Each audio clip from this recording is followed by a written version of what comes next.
araw po muli sa inyo. This will be the last and the fourth day of giving you the reflection for the day. Dahil bukas, babalik na po ako sa pagmimisa at makapagbigay na ako ng humilya sa inyo at makapagdiwang na rin ako ng banal na misa. Sa ngayon, pagnilayan muna natin ang ating ebanghelyo para sa araw na ito. Our gospel today is taken from St. Matthew. As Jesus and his disciples were gathering in Galilee, Jesus said to them, "The Son of Man is to be handed over to them, and they will kill him, and he will be raised on the third day." And they were overwhelmed with grief. When they came to Capernaum, the collectors of the temple tax approached Peter and said, "Does not your teacher pay the temple tax?"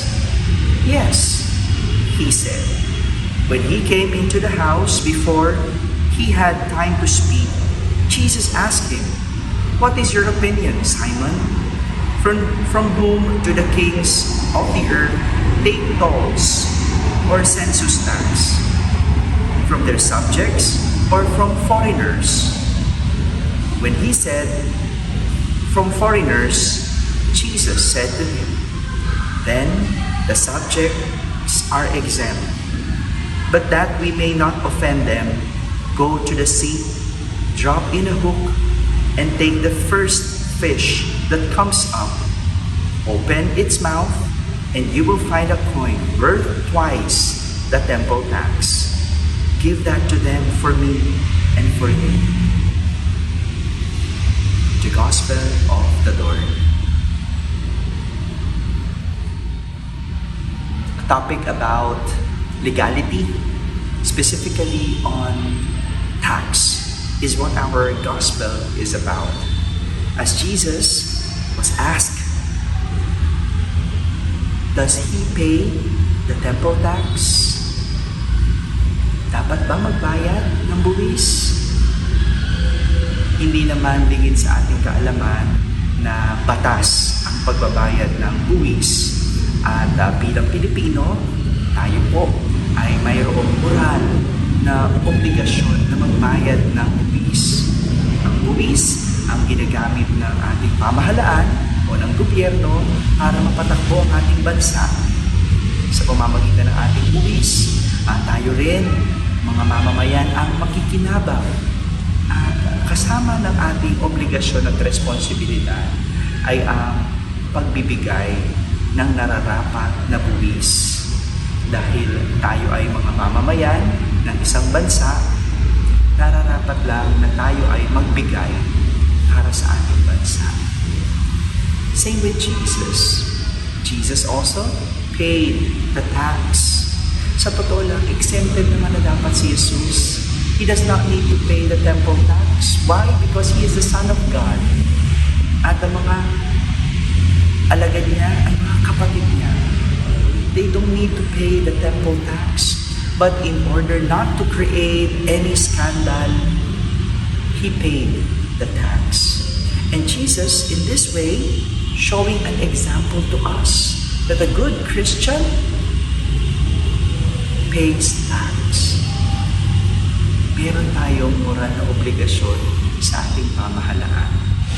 Oo, siguro katwiran natin dahil hindi naman natin nakikita ang ating binabayad na buwis.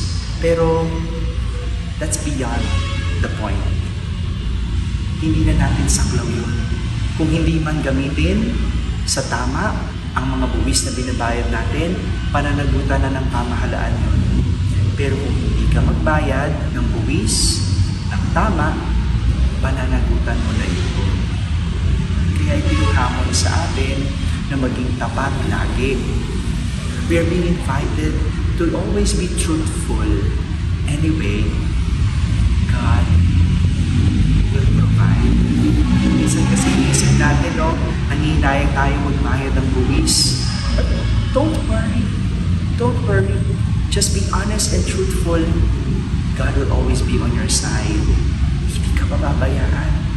Kahit ang laki ng buwis na binabayad mo, huwag kang mag-alala. Dahil sa pagiging tapat at totoo mo, ang Diyos ay laging nasa panig. I'd like to hear your comments. I'd like to hear your opinion about this. Yung pagbabayad ba ng buwis? Ginagampanan natin?